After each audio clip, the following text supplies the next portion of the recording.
Welcome to From Carpool to College, a show for parents who are trying to keep their sanity while navigating the college planning landscape. Oh, welcome to From Carpool to College. I'm Tracy Amedeo. And I'm Tara Horutz. And today we're going to be talking about big schools versus small schools, small size versus large size. This is a topic that was brought up by one of our listeners, Lisa Tubbs. Hey, Lisa. Thank you. Thank you for listening and supporting us. And also thank you for coming up with this great topic. But before we start, I do have a disclaimer. So this episode is not going to be an attack on your alma mater. If you loved your big university, awesome. If you loved your small liberal arts college, good for you. But that was your developmental moment, not your kids at age 16, 17, or 18. And this is where families, we feel, are getting tripped up. When people talk about big versus small, it does turn into branding. It turns into nostalgia. It turns into our own bias set and our own experiences getting in the way. So football games, rah-rah, seminar tables, city energy, or tight-knit quads, that's not necessarily what we're going to be talking about. Because the college size is not an aesthetic choice. It's really a structural choice. And we're going to go through that today. Think about the structure. Is the structure going to support your kids' current level of executive functioning, of their emotional regulation, or their identity development? Or will the size of the school actually expose those gaps, right? So some students can walk onto a 40,000 student campus, big size campus, and build their own scaffolding and be super successful. Some are going to need a little more visibility and accountability. So while others are going to need space to experiment without being known too quickly. So it's not really about what school is better. It's about alignment, which is what we are all about at Academic Mentoring. Because the right environment doesn't just educate your kid, it stabilizes them, it stretches them, and it supports their transition into adulthood. So today we're going to separate nostalgia and bias from structure. We're going to start with the concrete realities. So we're going to start with like class size, advising systems, access, and then we're going to layer in some developmental psychology factors so you can stop asking about what school, big or little, which is most impressive, but really you want to ask what structure supports your kid right now.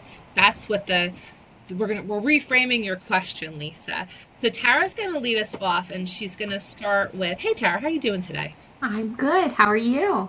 I'm good. I'm caffeinated and ready for the snowstorm. There's a big snowstorm in Jersey today, so we're hunkered down. We are. We're hunkered down in our satellite studios today. That's right. Thank goodness for technology, right? Oh my gosh. Truly, truly. So Tara, can you talk a little bit about the large universities for us, for our listeners? Go over the goods. Okay, so these are your bigger schools, right? So the enrollment can range between 15 all the way up to 50,000 plus undergraduates. Really, really big schools. That actually scares me a little because... Why does it scare you? Well, it's exciting and it scares me in the same sentence, I'll say, because I went to a few schools, undergrad and then grad, and they were both smaller. And I've been obviously on campuses of larger universities. There's so much there. It's a lot, but it is very exciting. It's just that they are really big. They're their own, towns within what set on a campus, right? Yeah, let's go Mountaineers, West Virginia University. That's right. Let's talk about bias and nostalgia. Right, right. And some of those, Tracy, some of those courses can have, and this is very common, 100, to 400 students.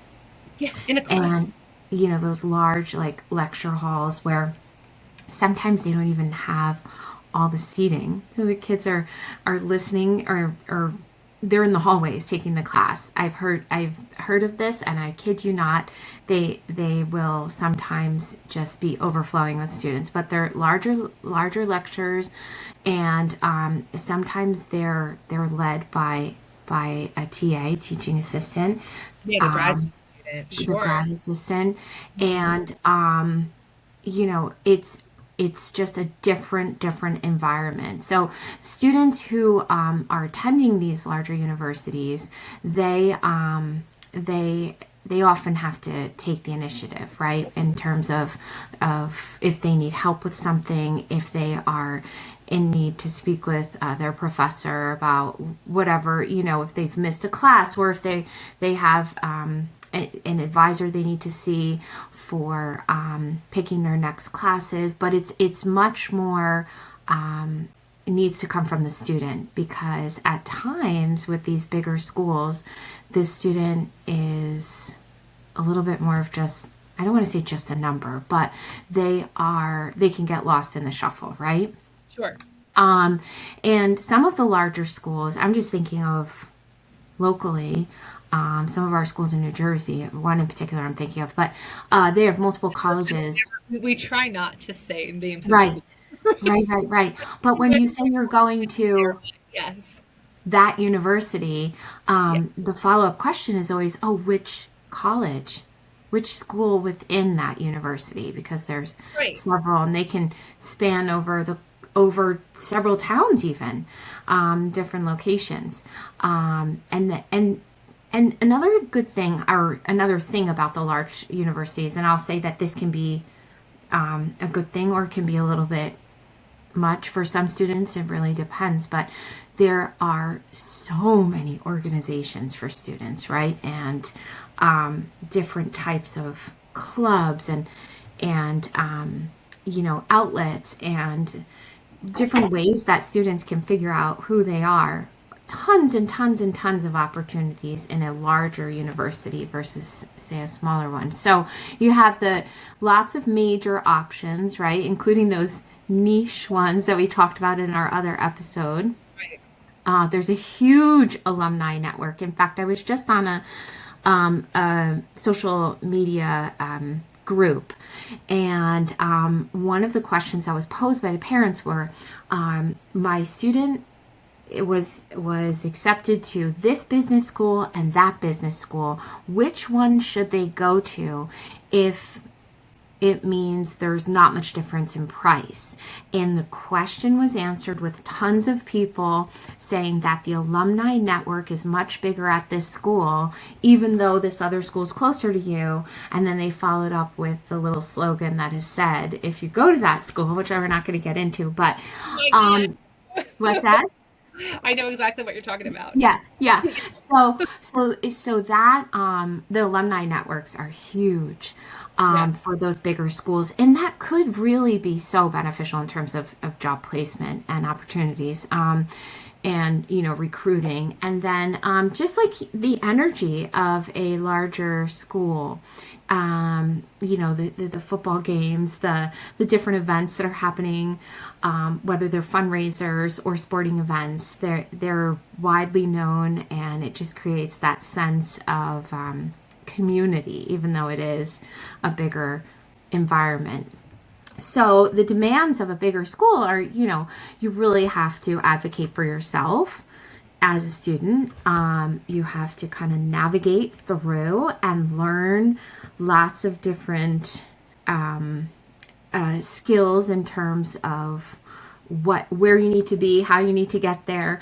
The comfort that comes with that can be challenging, and I would say that you have to know that at times you are a number, right? And your professors may not know you by your first name, versus a smaller school. Right. And So, just the bureaucracy of it, like the red tape of registering for classes. right, The red exactly. tape of getting an email answered in a timely manner.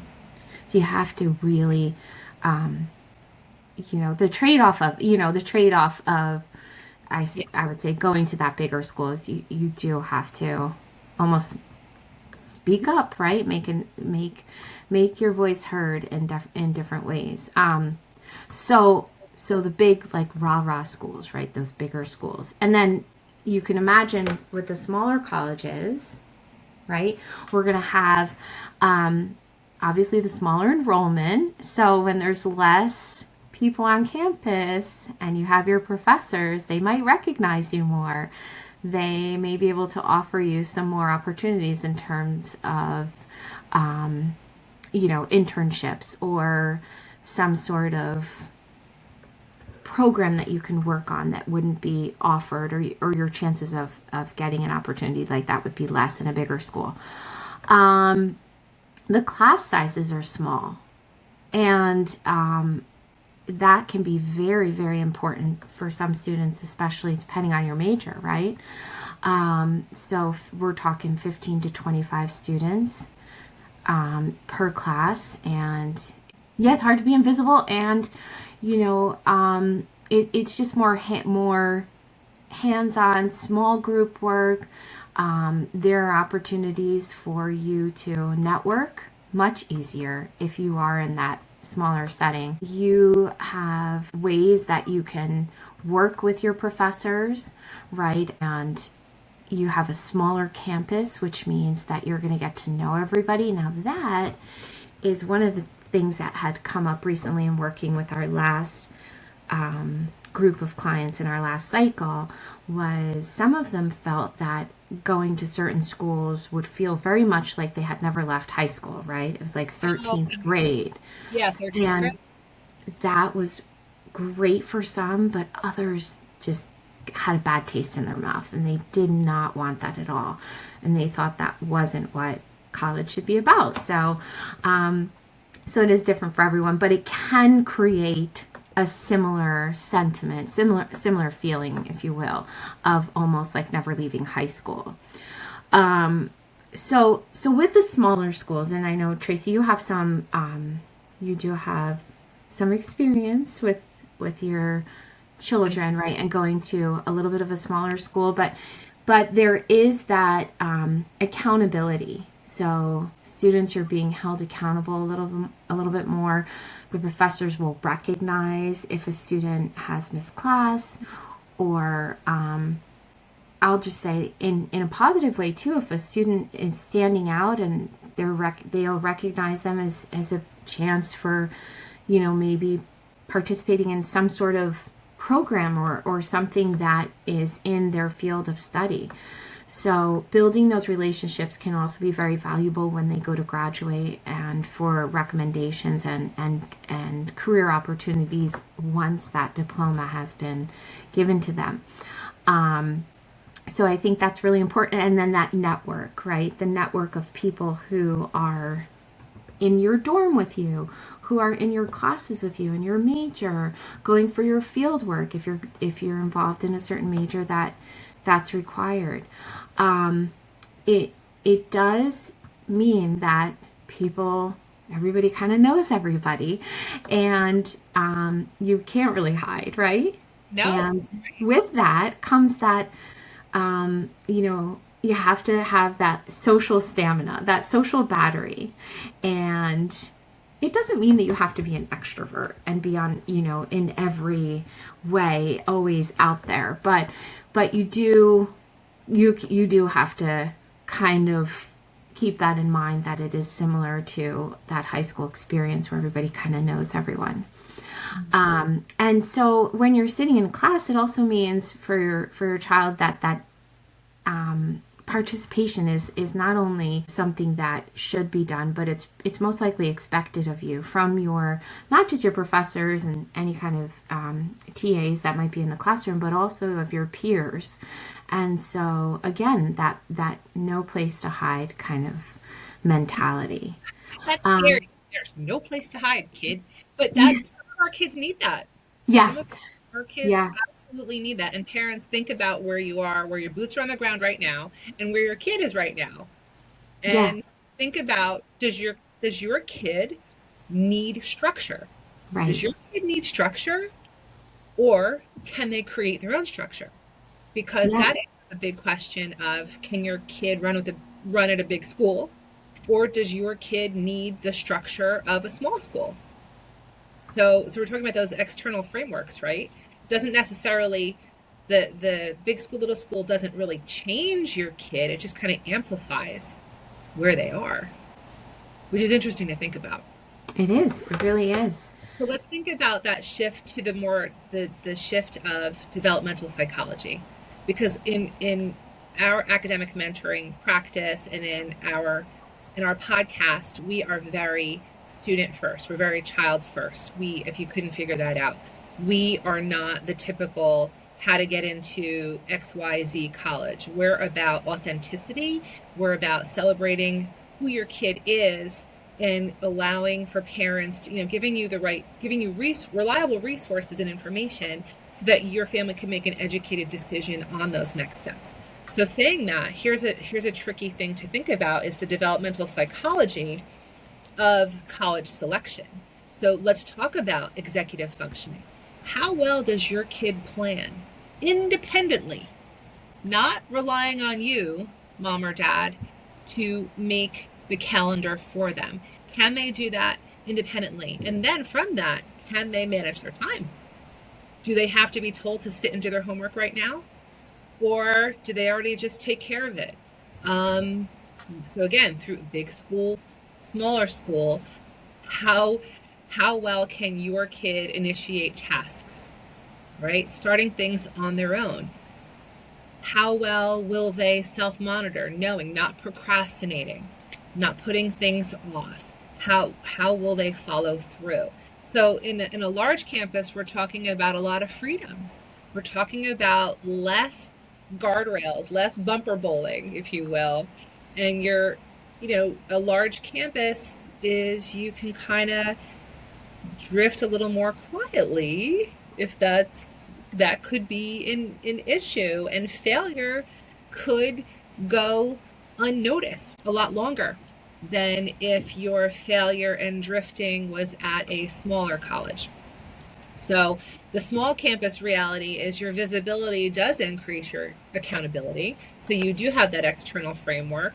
The faculty will notice disengagement sooner, and you do have less, you're less anonymous, if you will, at a smaller campus. So these are things that parents, as you're thinking about your kid right now, whether they're in middle school or they're in high school, think about their academic fitness, think about their personalities, think about, they're in the middle of identity formation. They're in the middle of figuring out who they are and what's up. They're experimenting. They're trying to, piece together pieces, parts, modeling different behaviors. And how does that translate big school, little school? So a large campus, it's easier to reinvent yourself. So much easier to reinvent yourself. There's more peer groups. You can kind of try and be a little more pluralistic in your cliques. I used to see here's my bias, right? So and parents, we need to think about this too, because as you're listening to us, you're thinking about your own experience, and that's normal. But you have to know that that's your experience and that's your bias. So here's my bias and my experience in college. I had cliques of people all over the place. I had my cool, bohemian friends who I would hang out at the coffee shop and read poetry with. But then I had the keg stands in the pit at West Virginia, the home games covered in mud, just disgustingness and rowdy partying. I had all these different cliques. And so large campus, you're going to have a little more social kind of plurality, if you will. But in a smaller campus, it is, the social roles will form quickly. It is harder to reset a little bit. I can tell you that my son, who went to a small school, who I love this small school, but it was a D1 school. So they had all D1 athletics, which meant great rowdy games, high energy games. But if it's only 1,800 students and there are a lot of D1 athletes, you have a great disparity between the popular jocks and everybody else. So you do have to think about the social dynamics of those schools. and think, does your kid thrive in visibility, or would they prefer to kind of have that observational distance? Do How is their emotional regulation? Is there an anxiety history? Has your kid wrangled through depression? Because these are other considerations, because in large schools they might disengage. I mean, in small schools they may disengage also, but you're going to find out a lot sooner if they're at a smaller school. And you're going to have a lot more direct access to supports at a smaller school than you would at a larger school. And I'm telling you, I'm coming from experience on this one. So the campus isn't really, the campus is kind of the structure that can help stabilize or destabilize, right? So there's a lot. And we talked a little bit about the social piece of this. And Tara, you're quite a social butterfly. So you want to talk a little bit about the large campus and small campus social vibe? Yeah, I mean, I think that there's more opportunity in a larger campus, right? So, if you feel that, oh, you're looking for your people, and or your child, I should say, is looking for their people, I feel that there is a chance that they can, if they don't find it, okay, they can go to another group, and it would be much easier to socially reset than if you're in that small group, right? Similar to high school. Once you're in that little group, you're kind of stuck there, right? Yeah. So with the large campus, it does feel that way. And I've heard someone use like a little analogy and saying like with a larger campus, I can finally breathe. And with a smaller campus, I feel like I'm being suffocated, right? And so not everybody will feel that way. Some people may feel with a smaller campus that they can quickly find their group of people and stay there.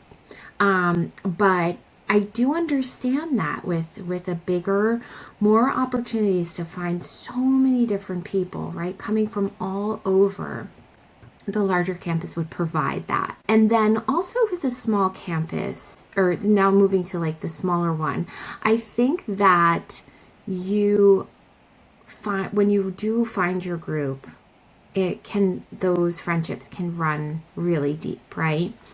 And those connections that you make with people. So, in growing up, we know that friendships are so difficult at times, and it's just a matter of what's going to work. And we're not even talking just about friendships, but also groups and organizations and cohorts, and even your dorm rooms and your floors and whatnot. So there's so many different possibilities, and I think if you just kind of weigh the differences between the large and small, you'll see that it can be challenging with that smaller environment. So it's a matter of, can your child recharge if they're in a crowded big group? Do they need that really deep connection? And what worked for them, I will also say this, what worked for them in high school isn't always going to carry through all 4 years of college, because they're still growing and trying to figure out who they are. So I think when we talk about all of these things too, between the big schools and the small schools, one point that I want to make before I forget it is that you do want to know as much as you can, but a little part of it is like you got to stop at some point and just also see what happens when they get there, right? So what I mean by that is it's not so prescriptive that, okay, this is going to work for my kid. They're going to go here. This is going to happen, because there's so many variables. But Tracy, when it comes to making like connections, right? So those pipelines, is it easier with the large schools or is it harder? Depends on the kid. Totally, it Okay. depends. I think it depends on the kid, but at Yeah. least us having a conversation about the structure, like what structures are in place at these schools, and Yeah. it's really This is, this is about fit. This is about in work and career counseling, we call it like person environment fit.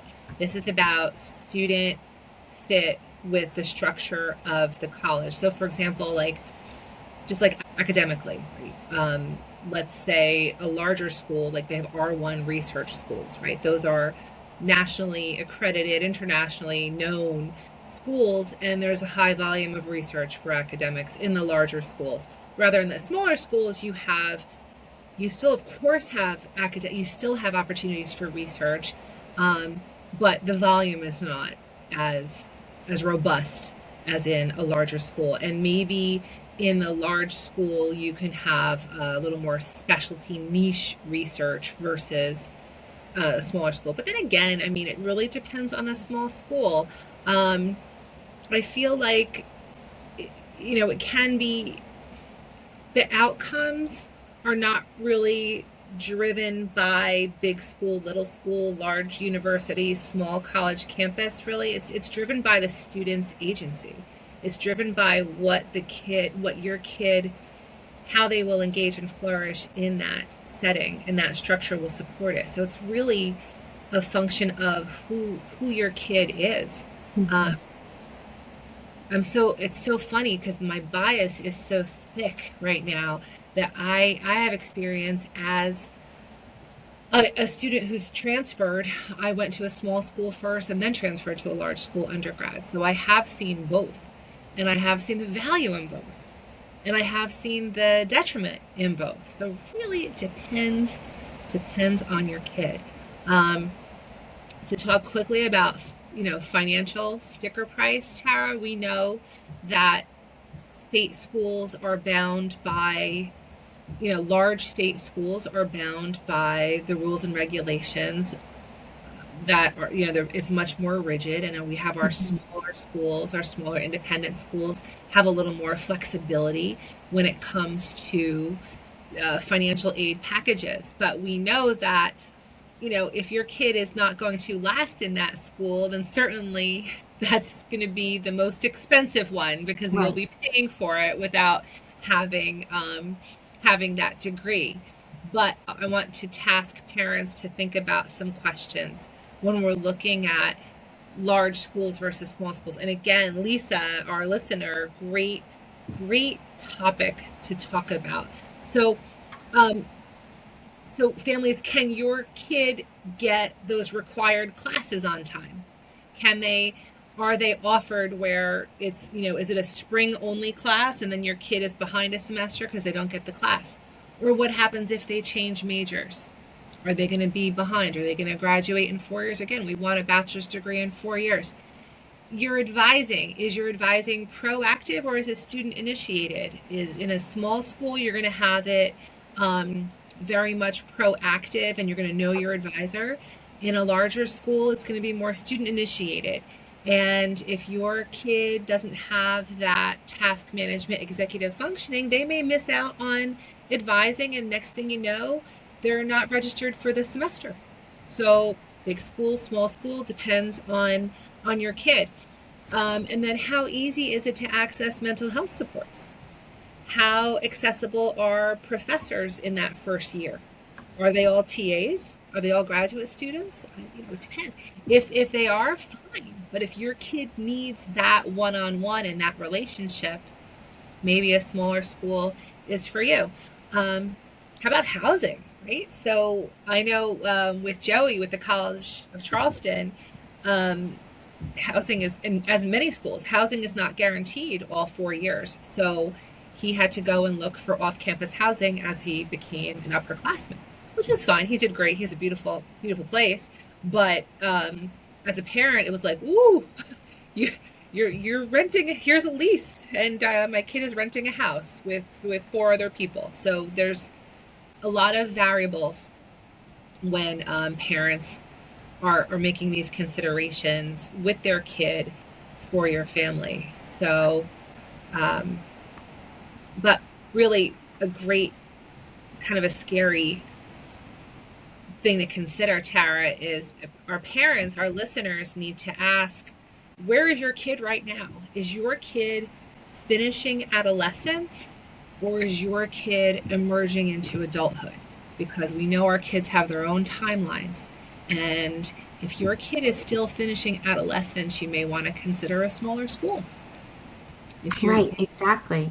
And also the idea of, whether or not you're choosing this, you're helping them to choose a school based on, um, you're going to that school and just hoping and wishing that they will follow in your footsteps. And are they really ready to do that in either a small school or a larger school? So that's another thing to consider as well. I have friends who the kids are wearing the gear from the school and they're in elementary school, middle school. oh, I'm so guilty of that, Tara. Like, It's already scripted for them, which is great. If that works for them, it's wonderful. But there's a little pressure there. no, again, absolutely. And again, I'm like, I feel like I'm wearing a bad mom sash, but you know what? I unapologetically will say I love my alma mater, and neither one of my kids attended West Virginia University where I went, and it was fine. Frankly, I don't think they could have handled it. I think they would have failed out because they just were not ready for that huge, big school vibe. Do my kids still wear West Virginia stuff? Absolutely, because they know that if it wasn't for West Virginia, I would not have met their dad, and they would be non-existent. So that is kind of the fun thing. But certainly, as we wrap up this discussion on, big college campus or small campus, parents, if this stirred up more questions than answers, good. Good. We don't want to stress you out, but that means that you're thinking structurally and you're thinking about your kid. So we want to encourage you to keep thinking about it, keep listening to From Carpool to College. Visit academicmentoringllc.com if you need any kind of structured or individualized strategies. Certainly you could book a strategy session with Tara or me if you want that clarity instead of the chaos. We are here to help you in any way we can. So thank you for listening. We are Academic Mentoring. I'm Tracy Amedeo. And I'm Tara Horutz. And thanks for listening to this episode of From Carpool to College. At Academic Mentoring LLC, we know every student's journey is deeply personal. College and career decisions can feel really overwhelming, and families often don't know where to start. That's where we come in, led by the great Tracy Amedeo, a professional educator for nearly 3 decades. We help families outsource the stress while keeping the heart of the process intact. We take the time to understand each student's unique timeline, their goals, and the family's needs, guiding you toward confident, informed decisions. With our trusted expertise and care, you're not alone on this journey. AcademicMentoringLLC.com, because their journey matters.